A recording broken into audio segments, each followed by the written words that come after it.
एक बार एक राजा ने अपने राज्य के सबसे कुशल कारीगर को महल में बुलाया।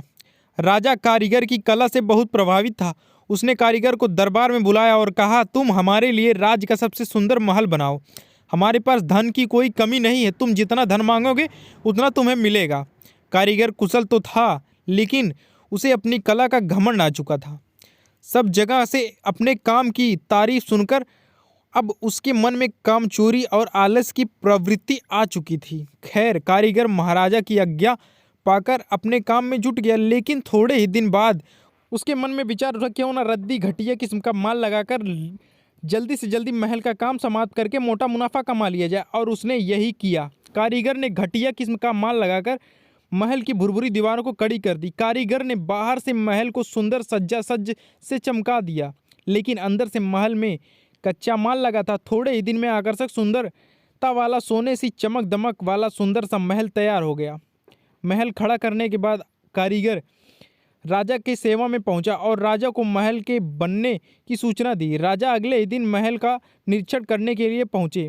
महल को देख राजा बहुत ही प्रभावित हुए। महल बहुत ही आकर्षक और सुंदर लग रहा था।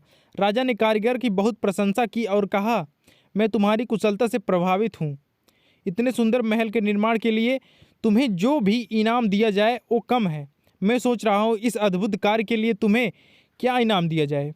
फिर थोड़ा सोच विचार कर महाराजा मुस्कुराए और बोले, लो, तुम्हें यही महल पुरस्कार में दे देता हूँ। महाराज की बात सुनकर कारीगर हतप्रभ रह गया और उसे क्या मालूम था कि जिस महल को वह घटिया माल से बना रहा है वही महल एक दिन उसे इनाम में मिल जाएगा। राजा महल का निरीक्षण कर और महल को कारीगर को इनाम में देकर चले गए। कारीगर अपने किए पर मुंह छिपाकर रोने लगा।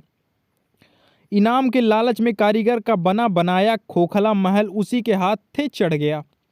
इसीलिए कहते हैं, जो दूसरे के लिए गड्ढा खोदता है वह खुद भी उसी गड्ढे में गिर जाता है। जो झूठ फरेब कजा महल तैयार करता है उसी के हिस्से में वह पड़ता है। दोस्तों, कहानी अच्छी लगी तो वीडियो को लाइक करके चैनल को सब्सक्राइब कर लीजिए ताकि नए नए वीडियो आप तक सबसे पहले पहुंचे।